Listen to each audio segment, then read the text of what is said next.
Terima kasih pimpinan, Pak Sekda dan teman-teman anggota DPR Aceh serta seluruh kepala SKPA yang telah hadir beserta. Saya ingin menambahkan apa yang disampaikan oleh teman-teman saya sebelumnya, Pak Sekda. Kebetulan Pak Sekda berhadir di sini mewakili dari PLT Gubernur Aceh.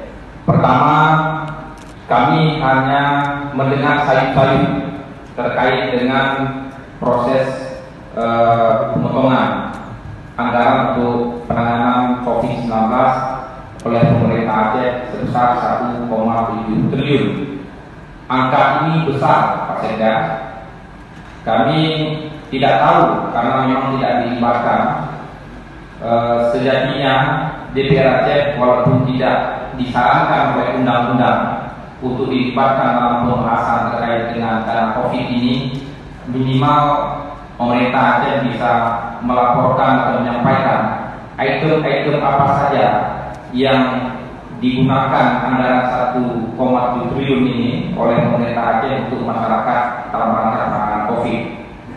Misalnya pengadaan barang apa saja, diambil di mana, harganya berapa, harga masker berapa, itu kita belum tahu. Ini bisa memunculkan kecurigaan yang luar biasa ketika ini tidak transparan dilakukan oleh pemerintah Aceh.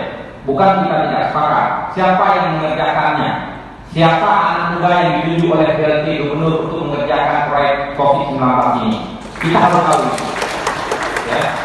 Jangan pula nanti waktu dikerjakan barang sudah ada, distribusi lambat. Kemudian Pak Sekda yang terhormat, kami dan hari ini menurut informasi Dinas Sosial Aceh sedang mendistribusi paket sembako bantuan kepada masyarakat Aceh. Ada kabar yang kami dapatkan untuk Blok Bumi paket sembakonya uang menghabiskan 1,2 miliar. Itu untuk bumi ini, untuk alat tenteng sembako. Benar apa tidak? Kalau benar hanya untuk pembelian goni paket sembako 1,2 miliar, maka kita tidak sepakat dengan pemberian paket sembako kepada masyarakat. Yang kami sepakati adalah ambil dana 1,7 triliun, data masyarakat Aceh yang membutuhkan, transfer ke rekening mereka masing-masing per kakak. Bisa jadi 300 ribu per kakak selama masa 3 bulan ke depan. Itu yang kita sepakati. Kalau seperti sembako ini, pendatangnya oleh kabupaten kota, bisa jadi ada yang orang tidak dapat. Kehidupan masyarakat di kawasan pedalaman ini memang benar-benar sangat menyedihkan. Mereka untuk beli ikan saja tidak ada uang, ya, untuk beli beras tidak ada uang. Untuk sebagian teman-teman kita secara pribadi, sebagian teman-teman anggota DPR ada menyalurkan distribusi sembako kepada COVID-19 ini. Kita harus tahu, ya. Jangan pula nanti waktu dikerjakan barang sudah ada, distribusi lambat.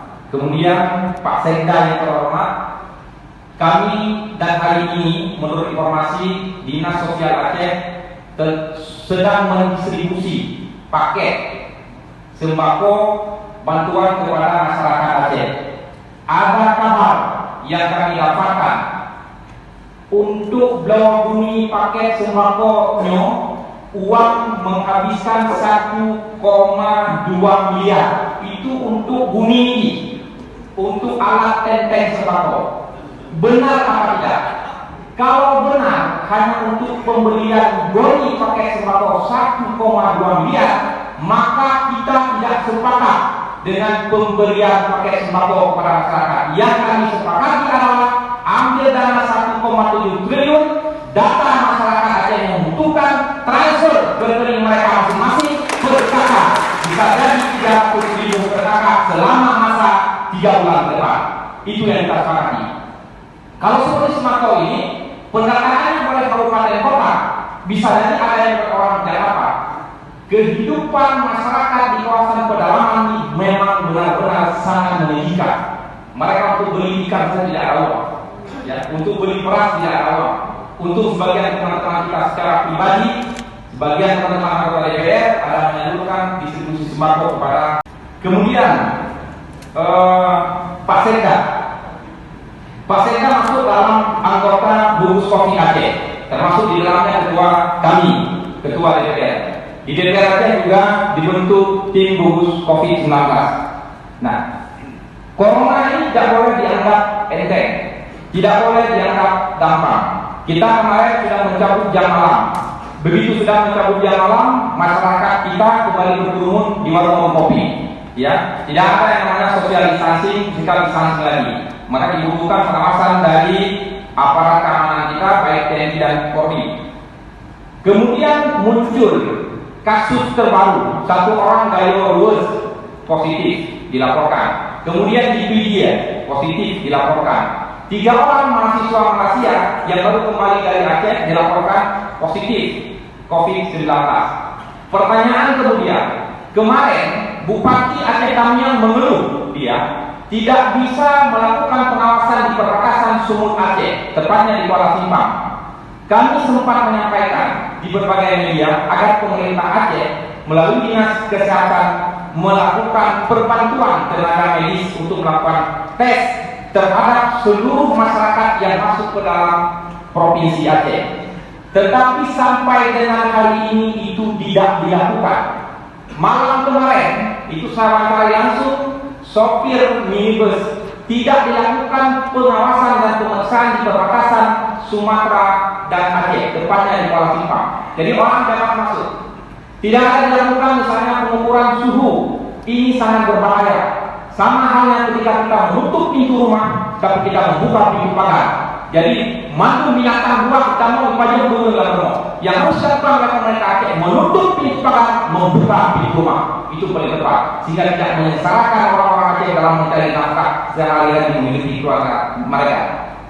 Menambahkan apa yang disampaikan oleh saudara saya Koperasi Tarmizi, kami dilaporkan oleh teman-teman ketua fraksi dan juga para koordinator bahwa usulan dari masyarakat melalui anggota DPR, baik itu masjid dan rumah wakaf, masuk dalam kategori merah.